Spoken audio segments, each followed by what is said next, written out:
selamat datang di Meta Voice. Gimana nih kabarnya kalian semua? Semoga kalian sehat selalu. Buat kalian yang lagi sakit, semoga cepat sembuh. Sebelumnya aku mau perkenalan diri dulu. Nama aku Atskia Salsa Nabila. Kalian bisa panggil aku Atskia. Dan karena kali ini kita bakal ngobrol-ngobrol dan sharing-sharing cerita tentang pengalaman kita selama masa PJJ, selama PTM. Tentu aja aku gak sendirian, ada temen aku. Di sebelah kanan aku ada... Halo, aku Alfania Agustina Nabila dari SMA Negeri 1 Kediri. Dan aku Viola Dinianti dari SMN 1 Kota Kediri. Halo Alfa, gimana kabarnya? Alhamdulillah baik. Kalau Viola nih? Alhamdulillah baik. Ya, alhamdulillah emang kelihatan udah sehat semuanya ya ini. Nah, saat ini nih kita kan udah masuk PTM, tapi sebelum kita PTM kan kita ada PJJ tuh, pelajaran jarak jauh. Nah, waktu pertama kali kalian dengar bakal masuk PJJ itu gimana reaksinya? Alfa, boleh diceritain dong pengalamannya pas PJJ itu kayak gimana? Pas awal-awal dengar PJJ itu senang karena kayak akhirnya liburan ya kan. Akhirnya libur, soalnya kan udah lama nih nggak ngerasain libur. Tapi waktu itu kan kelas 9 ya. Yeah. Jadi kayak mikir-mikir juga, udah mau UN juga, ini gimana. Tapi ternyata pas itu UN-nya dihapus. Jadi agak seneng juga. Jadi menikmati liburnya gitu loh. Tapi kok lama, ternyata liburnya itu kan hampir 2 tahunan ya liburnya itu. Terus kalau aku sih seneng karena aku itu belajarnya tipenya itu lebih suka belajar di rumah, belajar yang sendiri gitu loh. Jadi pas PJJ itu aku juga seneng-seneng aja, kayak akhirnya aku bisa, soalnya kan aku dulu tinggalnya tuh di Mat ya, bareng-bareng gitu. Jadi agak susah buat belajar. Pas waktu PJJ, tahu PJJ seneng, tapi pas udah mau 2 tahun itu juga bosan juga, kangen sama temen-temen, pengen diskusi-diskusi gitu. Kalau kamu gimana, Pia? Kalau aku pas PJJ itu pertama-tama tuh pastinya sedih lah ya, karena kan kita nggak pernah nggak pernah jumpa temen. Terus jadi anak introvert, jadinya kayak pemalu gitu kan. Jadi kayak sedih karena juga nggak bisa memahami materi yang disampaikan sama guru karena lewat online. Jadi kurang memahami materi juga gitu sih. Menurut kalian pembelajaran jarak jauh itu efektif nggak sih? Kayak dalam penyampaian materi dari guru, terus kayak tugas-tugasnya gitu, efektif nggak menurut kalian?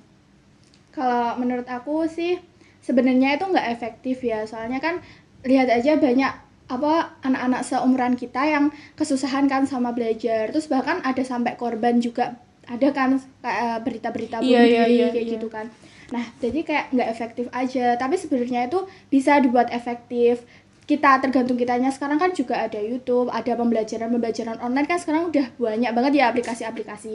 Jadi sebenarnya itu bisa efektif tergantung orangnya gimana buat tanggepin masalah ini gitu. Iya, setuju. Aku setuju sama Alfa, kayak semuanya tuh kembali ke tiap diri kita masing-masing. Niatnya sih. Iya. Kalau dari Viola sendiri nih, Menurut aku sih nggak efektif ya, karena kan biasanya kan kita dijelasin sama guru kan online, offline. Terus sekarang kan jadi online gitu loh. Jadi kan nggak memahami materi, kayak gitu sih. ya jadi banyak perubahan dan kadang tuh murid juga ada yang bingung gitu loh. Dan buat tanya tuh kadang kayak tanya nggak sih, tanya nggak sih, iya kayak gitu. Dan tentu aja tuh pasti ada kesulitannya dalam pembelajaran jarak jauh ini ya.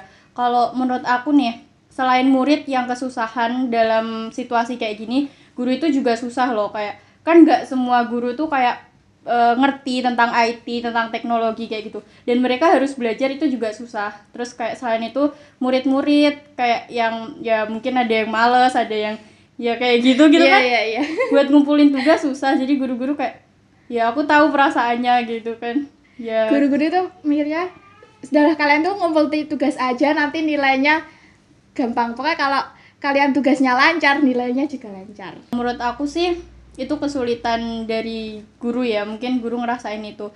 Nah, kalau dari murid sendiri nih, Viola mungkin bisa cerita waktu PJJ tuh kayak ada kesulitan gitu, nggak kayak ngerasa aduh kok gini ya, aku nggak paham sama materinya atau gimana gitu. Kalau kesulitannya sih kan kalau PJJ kan langsung tugas tapi nggak ada penjelasan, jadi kan lebih kayak tugas tapi mereka ngerjain, cuman dia nggak paham sama materinya kayak gitu. Iya. Lebih ke browsing Google. Iya kayak kalau mau tanya pun juga bingung gitu loh, iya kan? Iya benar-benar. Terus nih dalam suatu hal kan pasti ada sisi positif dan sisi negatifnya. menurut kalian sisi positif dulu deh, siapa yang mau jawab nih, Alfa atau Viola? Nanti yang negatifnya siapa gitu. Oke, aku jawab yang positif dulu ya.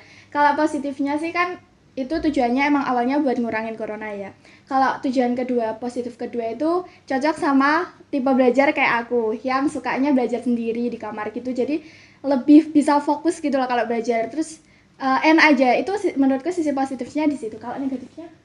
Negatifnya menurut aku sih lebih ke nggak paham sama materi, terus tugasnya jadi numpuk kan, kayak tugas tapi nggak ada materi kan jadi banyak tugasnya. Terus kadang kan kalau di rumah kan kayak mager, lebih ke mager kan, karena kan banyak kayak pengen banyak godaannya, ada kasur kan tidur terus, ada TV. Kayak gitu sih menurut aku.